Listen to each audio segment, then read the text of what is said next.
आदि कारण भक्तों की पीड़ा के नाशक भगवान को नमस्कार। श्री भगवान विष्णु नारद की स्तुति सुनकर बोले, हे नारद जी, आप किस लिए आए हैं? आपके मन में क्या है? हे महाभाग, वह सब कहिए तो फिर मैं भी आपसे कहूं। तब नारद जी बोले, मनुष्य लोक में अनेक योनि उत्पन्न, अनेक प्रकार के दुखों से पीड़ित सब मनुष्य पाप कर्मों के कारण पक रहे हैं। इसलिए हे नाथ, उनके पापों का नाश कैसे हो, ऐसा कोई लघु उपाय कहिए। यदि आपकी मुझ पर कृपा है तो मैं श्रवण करना चाहता हूँ।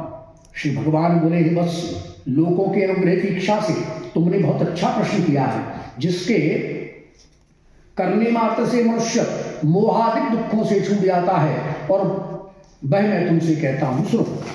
हे वत्स, स्वर्ग और मनुष्य लोक में एक महापुण्यदायक दुर्लभ व्रत है, उसको मैं तुम्हारे स्नेह के कारण प्रकट कर रहा हूं।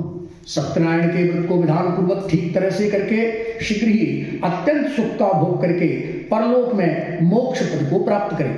श्री भगवान के वाक्य को सुनकर नारद मुनि बोले, इस व्रत का क्या फल है, क्या विधान है, यह व्रत किसने किया, यह व्रत कब किया जाता है, यह सब विस्तार पूर्वक कहिए। तब श्री भगवान बोले, दुख शोक इत्यादि का नाश करने वाला, धन धान्य को बढ़ाने वाला, सौभाग्यदाता, संतान दाता और सर्वत्र यश और विजय प्रदान करने वाला सत्यनारायण देव का धर्म में तत्पर प्राणी जिस किसी भी दिन भक्ति और श्रद्धा संपन्न हो, ब्राह्मणों और बांधवों से सायंकाल में पूजन करे। उत्तम खाने योग्य सभा से नैवेद्य भक्तिपूर्वक समर्पित करे। केले के फल, घृत, दुग्ध, गेहूं का आटा, यदि गेहूं के आटा ना हो तो चावल का आटा, शक्कर अथवा गुड़, इन सब पदार्थों को एकत्र कर सभा से नैवेद्य समर्पित करे। सब मनुष्यों को बुलाकर कथा श्रवण करे। ब्राह्मणों को वर्ण और दक्षिणा प्रदान करे। बाद में बंधु बांधवों से ब्राह्मणों को भोजन कराए। भक्तिपूर्वक प्रसाद ग्रहण करे, नृत्य गीतादिक कराए और उसके बाद सत्यनारायण को स्मरण करते हुए अपने घर को जाए। ऐसा करने से मनुष्यों की मनोकामना निश्चय पूर्वक पूर्ण होती है। विशेष करके कलिकाल में पृथ्वी तल पर यह लघु उपाय है। ओम जय जय श्री स्कंद पुराण।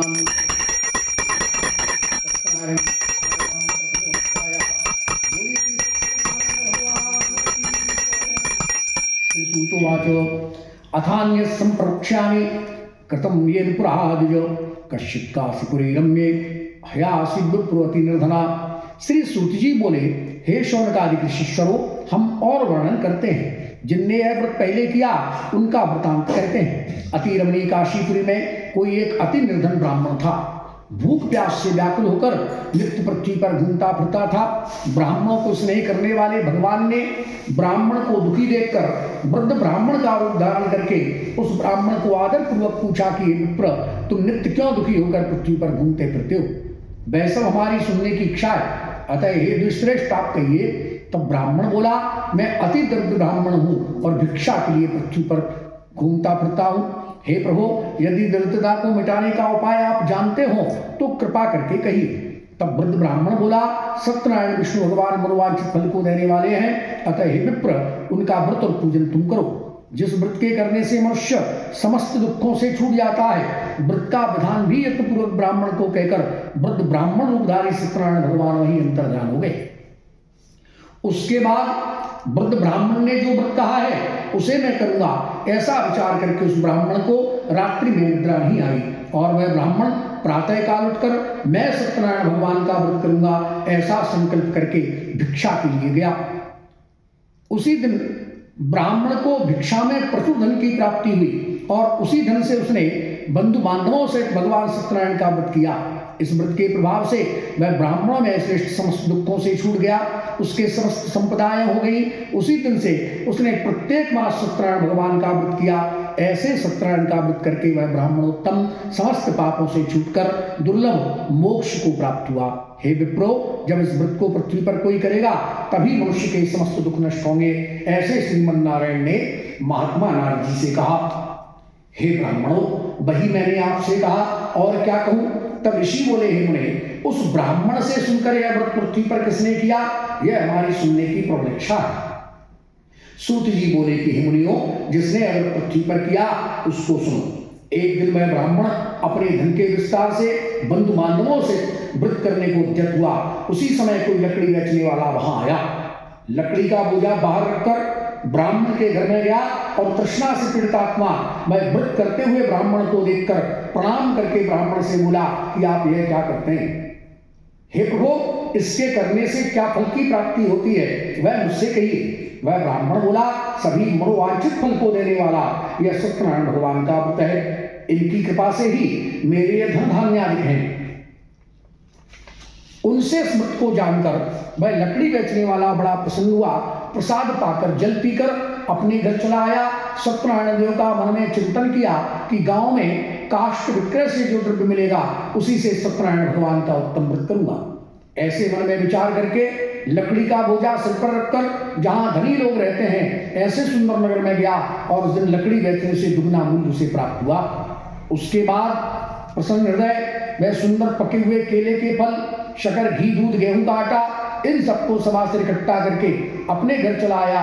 बाद में भाई बंधुओं को बुलाकर बड़ी विधि से व्रत किया। इसी व्रत के प्रभाव से धन पुत्र वाला हो गया और श्लोक में सुख भोग कर अंत में सत्यनारायण के लोक को प्राप्त हुआ। ओम जय जय श्री स्कंद।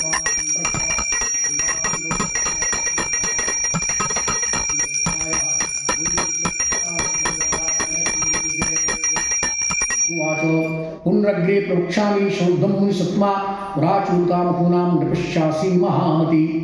श्री सूत जी बोले कि हे मुनि श्रेष्ठ, फिर आगे की कथा कहते हैं।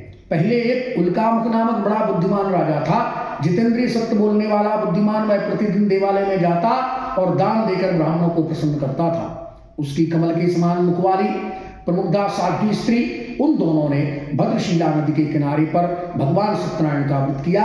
उसी समय बहुत से धन से परिपूर्ण एक साधु नामक वैश्य वाणिज्य के लिए वहां आया। वहां तीर पर नाव खड़ी करके राजा के पास आया और राजा को व्रती देखकर विनती करके पूछा। साधु वैश्य बोला कि हे राजन, भक्ति चित्त से आप यह क्या करते हैं? यह सब मुझसे कहिए, इस समय मेरी सुनने की प्रबल इच्छा है। राजा बोले, हे साधु वैश्य, पुत्रादि प्राप्ति की कामना से बंधु बांधवों से अतुल तेजस्वी भगवान सत्यनारायण का व्रत और पूजन हम करते हैं। राजा के वचन सुनकर साधु वैश्य बड़े आदर से बोला, हे राजन, यह सब आप मुझसे कहिए, जो आप कहेंगे बस मैं करूंगा। मेरे भी संतान नहीं है, इस व्रत से अवश्य मेरे संतान होगी। तो बाद में व्यापार से लौटकर वहां आनंद तो घर में आया। संतान देने वाले इस व्रत को अपनी स्त्री से कहा। बोला, यह व्रत मैं तब करूंगा जब मेरे संतान होगी। ऐसे अतिश्रेष्ठ वह साधु वैश्य अपनी स्त्री लीलावती को बोला। पतिव्रता उसकी स्त्री लीलावती एक दिन पति से आनंद संसारियों की तरह सत्यनारायण की कृपा से गर्भवती हुई। 10वें माह उसके कन्या रूप व्रत उत्पन्न हुआ। जैसे शुक्ल पक्ष का चंद्रमा बढ़ता है उसी तरह दिनों दिन वह बढ़ने लगी। उसका कलावती नाम से नामांकन किया गया। एक दिन लीलावती अपने पति से मधुर वचन बोली कि पहले संकल्प किए व्रत को क्यों नहीं करते हैं। तब साधु वैश्य बोला, हे प्रिय, इस कन्या के विवाह के समय व्रत करेंगे। ऐसे अपनी स्त्री को आश्वासन देकर नगर को गया और कलावती कन्या पिता के घर में बढ़ने लगी। एक दिन साधु वैश्य ने नगर में सखियों के साथ कन्या को देखा और धर्म को जानने वाले उसने बहुत शीघ्र विचार करके दूत को भेजा। इस कन्या के विवाह के लिए श्रेष्ठ वर का विचार करो। इस प्रकार उसकी आज्ञा को प्राप्त कर दूत कांचनपुर नाम के नगर को गया। वहां से एक वैश्य के पुत्र को लेकर वहां आया। अत्यंत गुण वाले सुंदर वैश्य पुत्र को देखकर भाई बंधुओं के से संतुष्ट से साधु वैश्य ने विधि पूर्वक उस कन्या का विवाह उस वैश्य पुत्र के साथ कर दिया। दुर्भाग्यवश सत्यनारायण के व्रत को फिर भूल गया। इससे कन्या के विवाह के समय सत्यनारायण भगवान रुष्ट हो गए। कुछ दिनों के बाद अपने कार्य में चतुर वह साधु वैश्य अपने दामाद को लेकर व्यापार के लिए गया और समुद्र के किनारे से सुंदर सागर में जाकर लक्ष्मण दामाद के साथ व्यापार किया। वे दोनों चंद्रकेतु राजा के नगर में गए और उसी समय में सत्यनारायण प्रभु ने उसको भ्रष्ट प्रतिज्ञा लिखकर शाप दिया, इसको महादारुण कठिन दुख होगा। एक दिन राजा के धन को लेकर चोर जहां वे ठहरे थे वहीं आए और अपने पीछे दौड़ते आते हुए दूतों को देखकर भयभीत चित्त से धन को वहीं रखकर शीघ्र ही अदृश्य हो गए। उसके बाद वे राजा के सिपाही जहां साधु वैश्य बैठा था वहां आए और वहां राजा के धन को देखकर उन दोनों वैश्यों को बांधकर राजद्वार को ले गए। बड़ी प्रसन्नता से दौड़े आए वे राजा के समीप आकर बोले, हे प्रभु, हम 2 चोरों को पकड़कर लाए, आप देखकर आज्ञा कीजिए। राजा की आज्ञा से उन दोनों को शीघ्र ही खूब बांधकर बिना विचार किए बड़े भारी जेल खाने में डाल दिया गया। सत्यनारायण की माया से उनकी बातों को किसी ने भी नहीं सुना और चंद्रकेतु राजा ने उनका सर्वस्व छीन लिया। उस शाप से उनके घर में स्त्री भी बहुत दुखी हुई और घर में जो कुछ धन था उसको चोर ले गए। शरीर में पीड़ा, मन में चिंता, भूखी प्यासी, अति दुखी, अन्न की चिंता करती हुई घर घर में घूमने लगी। कलावती कन्या भी इसी तरह दिन भर घूमने लगी। एक दिन कलावती कन्या महाभूखी किसी ब्राह्मण के घर गई और वहां जाकर भगवान सत्यनारायण का व्रत देखा। वहां बैठकर कथा श्रवण कर प्रार्थना करती हुई प्रसाद प्राप्त कर रात्रि को अपने घर में गई। घर जाने पर माता प्रेम से कलावती कन्या को बोली, हे पुत्री, रात्रि में कहाँ रही? तेरे मन में क्या है? यह सुनकर कलावती कन्या माता से तुरंत बोली, हे माँ, ब्राह्मण के घर में मनोकामना सिद्धिदायक व्रत मैंने देखा और वहीं रही। ऐसे कन्या के वाक्य को सुनकर साधु वैश्य की स्त्री सत्यनारायण का व्रत करने को उद्यत हुई। उस साध्वी स्त्री ने भाई बंधुओं के साथ व्रत किया और बोली कि मेरे पति और दामाद दोनों अपने घर को आए। हे सत्यनारायण प्रभु, मेरे पति और दामाद का अपराध आप क्षमा करने के योग्य हैं। उसके स्मृत से प्रसन्न होकर सत्यनारायण प्रभु ने राजाओं में श्रेष्ठ चंद्रकेतु को स्वप्न दिखाया और बोले कि दोनों वैश्य कैदियों को छोड़ दो। जो धन तुमने इनसे छीना है वह अभी लौटा दो, यदि नहीं दोगे तो राज्य, धन और पुत्रों से तुम्हारा मैं नाश कर दूंगा। राजा को ऐसे कहकर भगवान की स्वप्नवाणी चुप हो गई। उसके बाद प्रातःकाल राजा ने स्वजनों के साथ सभा में बैठकर अन्य लोगों को स्वप्न कहा कि बंधे हुए दोनों वैश्य पुत्रों को शीघ्र छोड़ दो। राजा के ऐसे वचन सुनते ही राजपुरुष उन दोनों वैश्यों को छोड़कर राजा के सामने लाकर बड़ी विनती से बोले कि बेड़े के बंधन से छूटे हुए दोनों वैश्यों को लाए हैं। तब दोनों वैश्य नृपश्रेष्ठ चंद्रकेतु को नमस्कार कर पूर्व वृतांत को स्मरण कर वैसे विवल हुए और कुछ बोले नहीं। राजा वैश्यों को देखकर बड़े आदर से वचन बोला कि प्रारब्ध के कारण यह दुख तुमको हुआ है और भय नहीं है। और फिर राजा ने उनकी बेड़ियां हटवाकर क्षौर कर्म कराया, वस्त्र गहने देकर प्रसन्न करके पुष्टित किया, वाणी से अत्यंत संतोष कराया। पहले इनका जो धन छीन लिया था वह दुगना करके दिया। और तब राजा ने कहा, हे साधो, अब अपने घर को जाओ। तब वे राजा को प्रणाम करके बोले, यदि आपकी कृपा है तो हम अवश्य जाएंगे। ऐसा कहकर अपने घर को गए। ओम जय श्री कृष्ण पुराणांतर्गत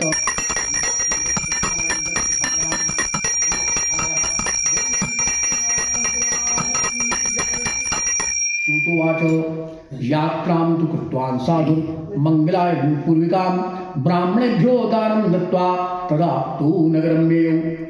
श्री सूत जी बोले कि साधु वैश्य ने मंगलायन पूर्वक यात्रा प्रारंभ की, ब्राह्मणों को दान देकर अपने नगर की ओर प्रस्थान किया। जब वह साधु वैश्य कुछ दूर चला गया तब सत्यनारायण प्रभु उसके मन की बात जानने की इच्छा से भगवान दंडी का रूप धारण कर उसे बोले, तुम्हारी नाव में क्या है? तब मदान हुआ वह साधु वैश्य अनादर करके बोला, हंसकर बोला, हे दंडन, कैसे पूछते हो? क्या कुछ धन लेना चाहते हो? परंतु मेरी नाव में तो लता पत्रादिक हैं।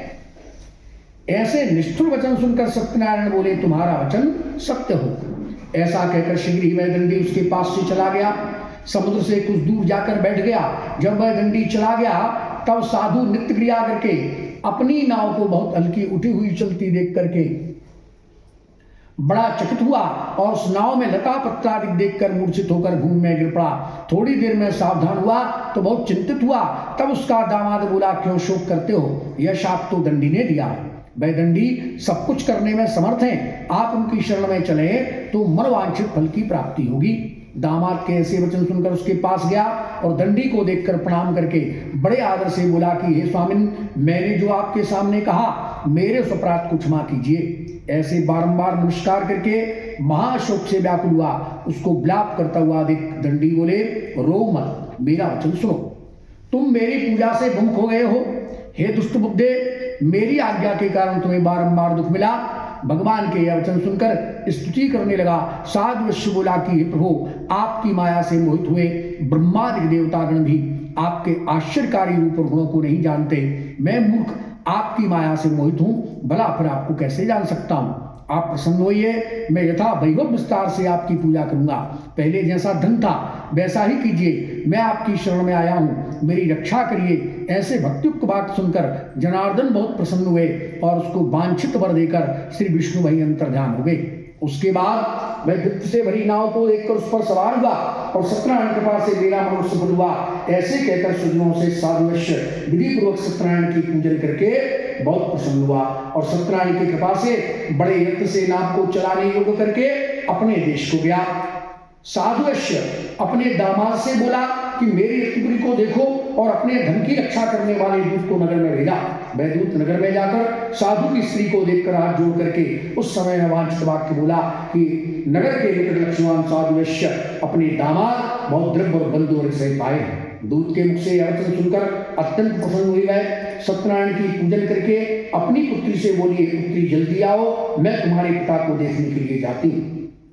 ऐसे माता के वचन सुनकर व्रत को समाप्त करके सत्यनारायण के प्रसाद को अपमानित कर वह कन्या पति के पास गई। इससे रुष्ट हुए सत्यदेव ने उसके पति को तथा नाव को द्रव्य के सहित जल में डुबा दिया। तब कलावती कन्या अपने पति को ना देखकर महाशोक से रोती हुई पृथ्वी पर गिर पड़ी, नाव को डूबती हुई और पुत्री को बहुत दुखी देखकर भयभीत हुआ साधु बोला कि यह क्या आश्चर्य हुआ। बेसर नाव को चलाने वाले भी चिंता करने लगे।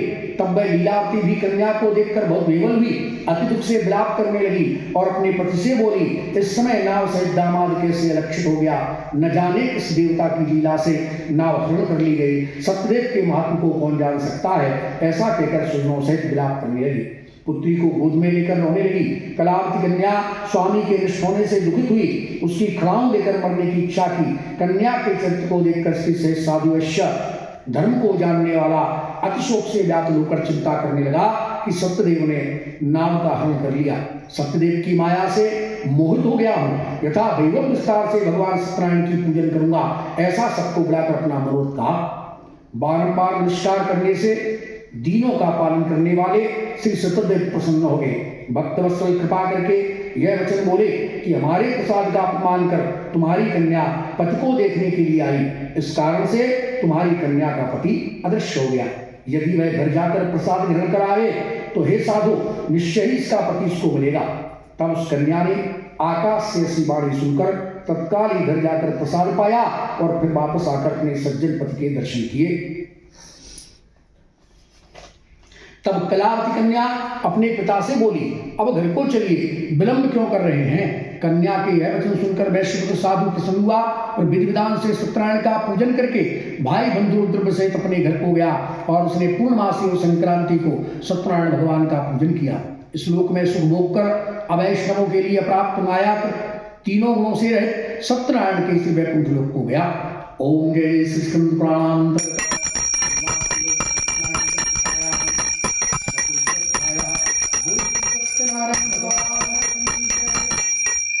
अथान्यच्च प्रवक्ष्यामि शुद्धं मुनिसत्तमा आसीन तुंगध्वजो राजा प्रजापालन तत्परा।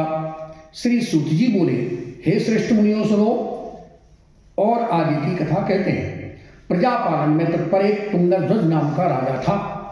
वह सत्यनारायण के प्रसाद का अपमान करने से महादुख को प्राप्त हुआ। एक दिन उसने वन में जाकर बहुत प्रकार के पशुओं को मारा और बटके मूल में आकर सत्यनारायण भगवान का पूजन देखा। महासंतोष भक्तियुक्त गोपगण बांधवों से सत्यनारायण भगवान का पूजन करते हैं। राजा देखकर भी गर्व से ना तो पास गया ना प्रणाम किया। बाद में गोपगण प्रसाद लेकर राजा के पास रख आए और वापस आकर सबने अभिष्ट प्रसाद पाया। राजा प्रसाद को छोड़कर दुख को प्राप्त हुआ। उसके स्वपुत्र नष्ट हो गए, धन धान्यादि भी नष्ट हो गया। तब उसे निश्चय हुआ कि सत्यनारायण ने सब नष्ट कर दिया, अतः जहां इनका पूजन है वहां जाऊं। ऐसे मन में विचार करके गोपालों के पास राजा गया और उस राजा ने सत्यनारायण का पूजन गोपालों के साथ भक्ति श्रद्धा से विधिपूर्वक किया। सत्यनारायण के पास उसके वृद्धन और पुत्र हो गए। इस लोक में सुख भोग कर अंत में सत्यनारायण के लोक को गया। परम दुर्लभ सत्यनारायण के व्रत को जो करता है और जो भक्ति पूर्वक फल देने वाली इस कथा को श्रवण करता है, उसके सत्यनारायण कृपा से धन धान्यादि सब हो जाते हैं। दरिद्री को धन प्राप्त हो जाता है, बंधन वाले का बंधन छूट जाता है, डरा हुआ भय मुक्त हो जाता है। यह सत्य है, इसमें संदेह नहीं। मनोवांछित फल भोग कर वह सत्यनारायण के लोक को प्राप्त होता है। हे ब्राह्मणों, यह सत्यनारायण का व्रत हमने तुमसे कहा, इसको मनुष्य करके सब दुखों से छूट जाता है। विशेष करके कलयुग में सत्यनारायण की पूजा फल देने वाली है। इन सत्यनारायण को कोई मनुष्य काल कहेंगे, कोई ईश्वर कहेंगे, कोई सत्य कहेंगे, कोई सत्यदेव कहेंगे, कोई सत्यनारायण कहेंगे। अनेक स्वरूप धरकर सबको मनवांछित फल देते हैं।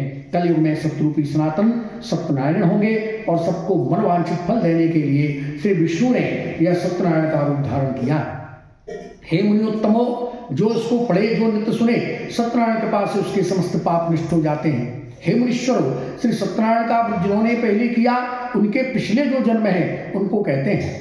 महाबुद्धिमान शतानंद ब्राह्मण सुदामा नामक ब्राह्मण हुआ और उस जन्म में श्री कृष्णचंद्र जी का ध्यान करके मोक्ष को प्राप्त हुआ। काष्ठ को बेचने वाला भिल्ल घोराज हुआ, जो उस जन्म में श्री रामचंद्र जी की सेवा करके मोक्ष को प्राप्त हुआ। उल्कामुख जो महाराज हैं, वे राजा दशरथ हुए और अपने इक्ष्वाकु जी के कुलगुरु श्री रंगनाथ जी की सम्यक प्रकार पूजा करके श्री वैकुंठ लोक को गए। धर्मात्मा सत्य बोलने वाला साधु वैश्य मूरध्वज राजा हुआ, अपने पुत्र का आधा शरीर आर्य से काटकर ब्राह्मण को दान करके मुक्ति को प्राप्त हुए। तुंगध्वज राजा निश्चय करके स्वयं भूमनु हुए, सबको श्री वैष्णव भागवत का उपदेश कर श्री वैकुंठ लोक को गए। ओम इति श्री स्कंद पुराणांतर्गत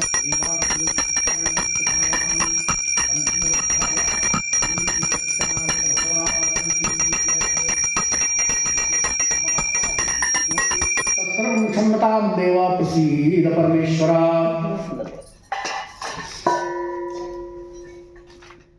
गंधाक्षरं पुष्पाणि समर्पयामि नमः।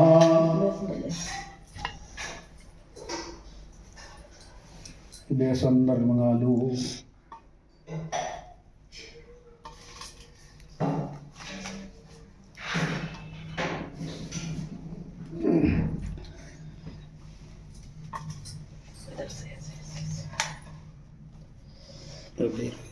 एक और नहीं प्लेट है ऐसे, ये से प्लेट लगी ये दे रहे हैं ना रख कर नहीं।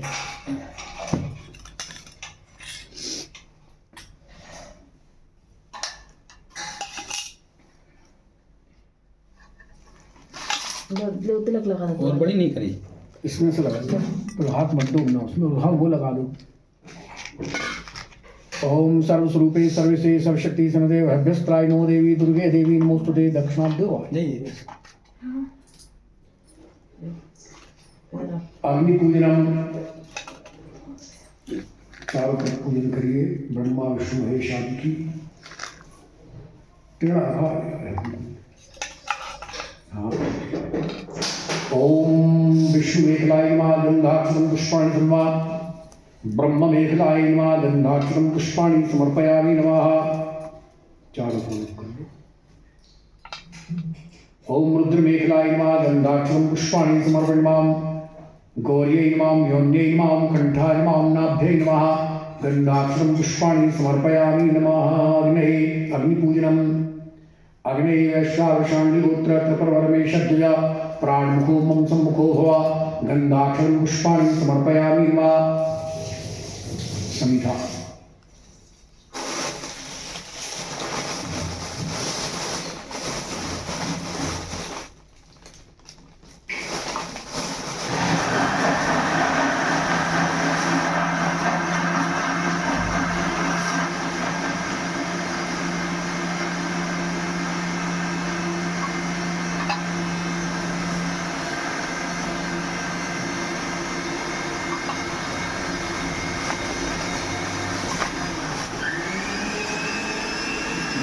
गरम करवा ले।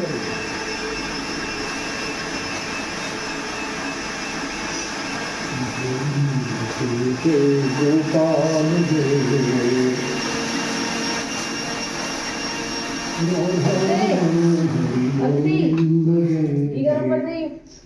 गोविंद जय जय गोपाल जय जय। उसे बंद कर दो इसको मोबाइल।